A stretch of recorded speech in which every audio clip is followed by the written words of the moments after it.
Bismillahirrahmanirrahim. Assalamualaikum warahmatullahi wabarakatuh.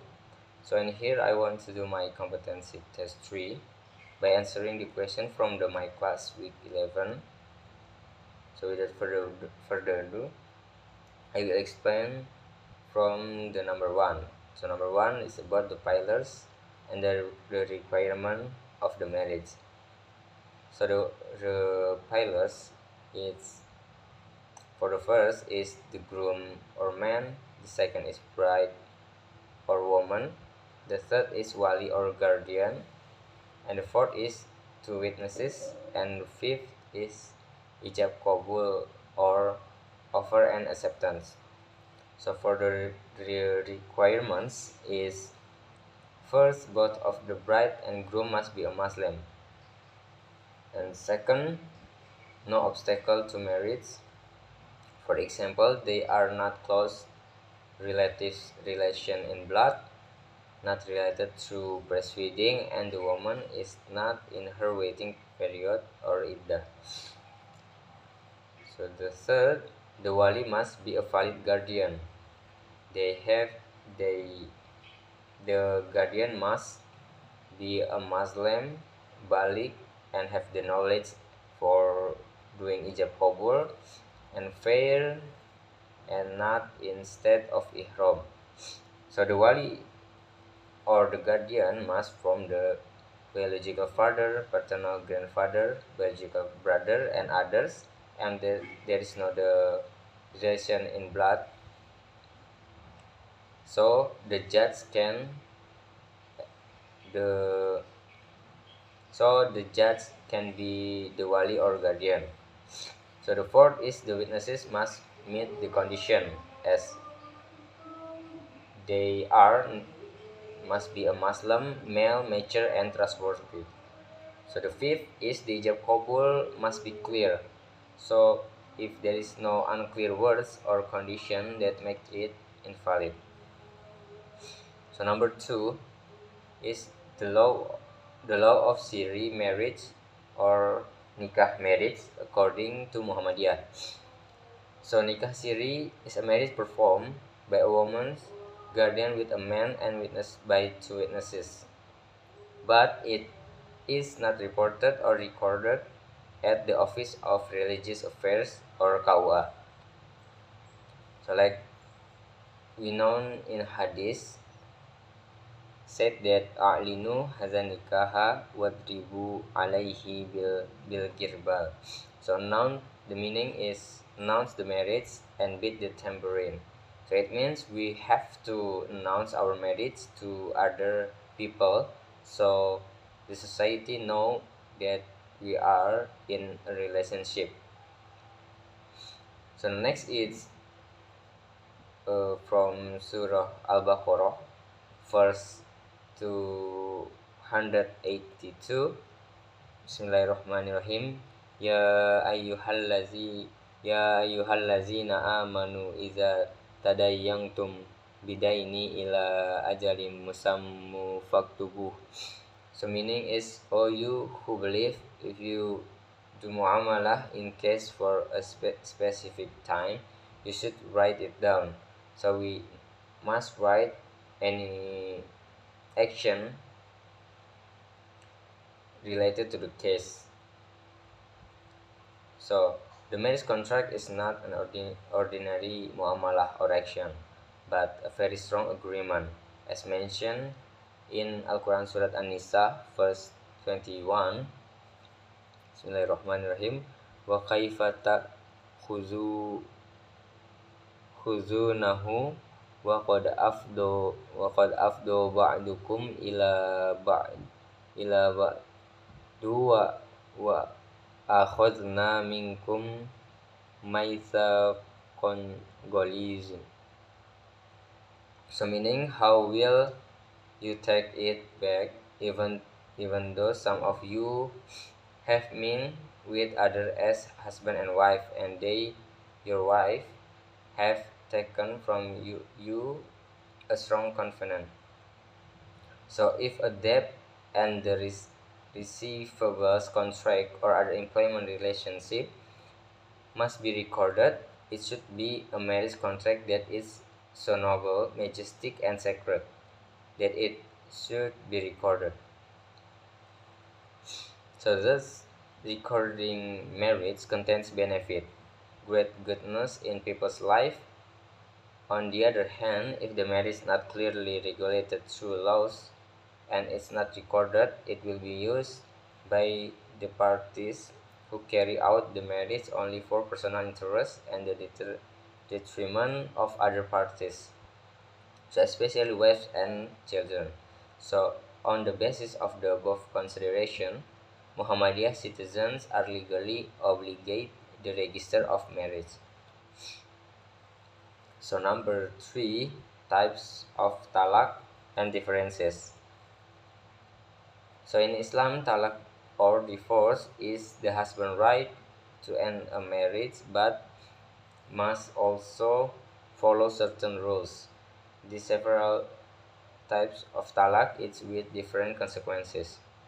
So talak raji, reversible divorce. This is the first divorce and it must be given when the wife in a pure state, not menstruating and has not been touched, or after the talak. So during the waiting period, or the husband can take his wife back without new marriage contract. So just by saying and showing he wants to return. So this type give time to think and possible fix the marriage so the husband can take back his wife without doing the ijab kabul again. So next is the talak bain or irreversible divorce. So talak bain there is two. First is the sugro. The talak bain sugro happen when the talak is given before the couple had any sexual relation. So even after the marriage contract.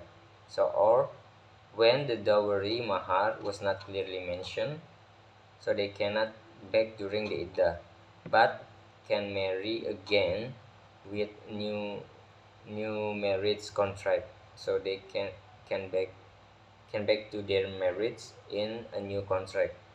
So talak bain and kubro, or so next it's talak bain kubro. So this is the third divorce. So after the three talaks, the couple cannot marry again unless the woman marries another man first and the marriage is real, not fake, and they get divorced naturally. So after that they can come back again. So this rule prevents people from misusing divorce. So next is number 4, the definition and differences between divorce, hulu, and fasah. Talak or divorce by husband. So the definition is talak is a divorce initiated by the husband by pronouncing certain words, either verbally or in writing, in accordance with Islamic law.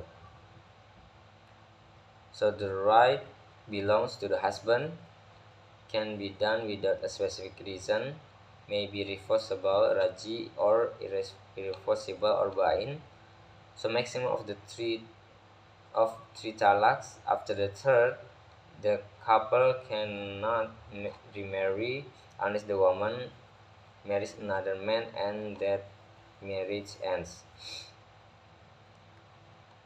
Second is hulu or divorce request by wife with compensation.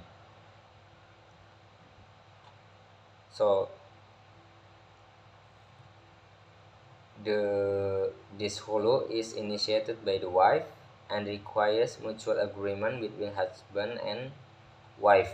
Considered an irreversible divorce and usually based on dislike and incapability, not a violation of Islamic obligation. Next, it's about fasah or marriage and annulment by authority. So the definition is fasa is the annulment of marriage declared by an Islamic judge or court due to valid legal reason, so such as haram, deception, abandonment, and failure to provide financial support. So executed by the judge or court and does not require the husband consent, and based on the serious causes like abuse or neglect, and the marriage is not considered annulled, not dissolved by talaq. So next I will skip the number 5 and I will explain about the number 6. So number 6 is about out of court divorce according Muhammadiyah. So indeed in classical jurisprudence, the husband is given a wide right to impose talaq. But for some reason, this situation is seen from the perspective of maintaining family interests, legal certainty, and public order do not realize benefit and cause many harms. So especially for woman or wife and for the kid.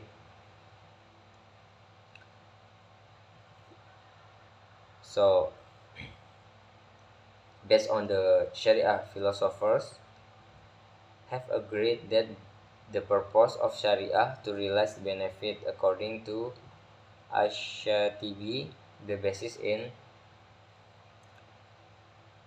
mention that wama arsalna illa rahmatan lil alamin, meaning we did not send you except to be blessing to universe. So divorce carried out before the court is more in accordance with Islamic guidelines on divorce, because before there is a decision, a study is carried out on whether the reasons are strong enough for divorce between husband and wife. So except for that, it is also possible for the court to act as a hakam before deciding on a divorce between husband and wife. So in addition, it can also be emphasized that the imposition of talaq outside the court session, considering the harm it causes, must be prohibited and declared invalid based on the principle of Saddu Zariyah, or closing the door that leads to harm. From what has been stated above, it can be concluded that divorce must be carried out through the process of court examination. So divorce is out by the husband following his talaq in front of the court session, and the divorce decided by the judge. Divorce carried out, outside the court session are declared invalid. So the divorce must be declared in the court. So that's all from me, and I'm sorry if there is some mistake or unclear pronunciation. So thank you. Wassalamualaikum warahmatullahi wabarakatuh.